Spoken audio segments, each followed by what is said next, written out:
मोदी जी, आखिरी कुश्ती में मैंने आखिरी दांव बचाकर रखा था, देखा मेरा आखिरी दांव। लेकिन मुझे फिर भी यही लगता है कि मेरा आखिरी दांव भी तुम्हें इस कुश्ती में नहीं हरा पाएगा, क्योंकि तुमने मेरे पैर को अपने दोनों पैरों से बुरी तरीके से जकड़ रखा है और तुम पूरी तरीके से चित हो ही नहीं पा रहे हो। मैं पूरा जोर लगा रहा हूँ फिर भी। राहुल, मैं मानता हूँ कि तुम्हारा यह आखिरी दांव थोड़ा सा कामयाब हो गया, क्योंकि तुमने मुझे गिरा तो दिया जमीन पर, लेकिन चित मुझे नहीं कर पाओगे। और इस कुश्ती के खेल में जब तक एक पहलवान दूसरे पहलवान को चित नहीं कर देता है तब तक वो जीत नहीं पाता है, क्योंकि मैंने तुम्हारे पैर को अपने दोनों पैरों से बुरी तरीके से जकड़ रखा है और तुम्हारे हाथों को भी पकड़ रखा है। अब कहीं ऐसा ना हो मैं तुम्हें उल्टा गिरा दूं।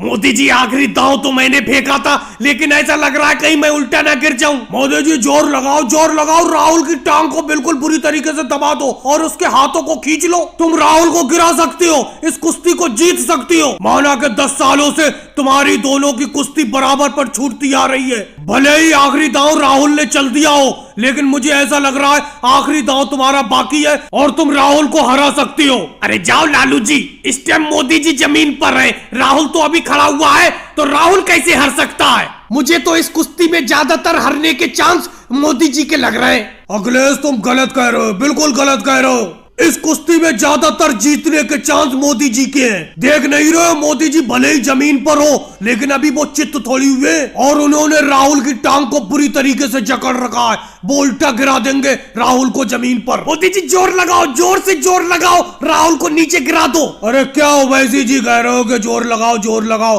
मुझे लगता है ये कुश्ती फिर से बराबर पर छूटेगी। न इस कुश्ती को राहुल जीतेगा न मोदी जी जीतेंगे, मुझे तो ऐसी लग रहा है। बाकी तो पूरा गांव देख ही रहा है, देखते हैं क्या होता है। पूरे 10 साल से कुश्ती देखते आ रहे हैं, लेकिन इन दोनों की कुश्ती बराबर पे ही छूट जाती है। अब देखो, ऐसा लगा था राहुल मोदी जी को गिरा देगा, लेकिन मोदी जी ने अपनी आखिरी दांव खेलकर राहुल के पैरों को ही जकड़ लिया बुरी तरीके से, इसीलिए वो पूरी तरीके से गिर नहीं पाए। अब ये कुश्ती बराबर पर छूट जाएगी। अब फिर से अगले साल का इंतजार करना होगा दंगल का।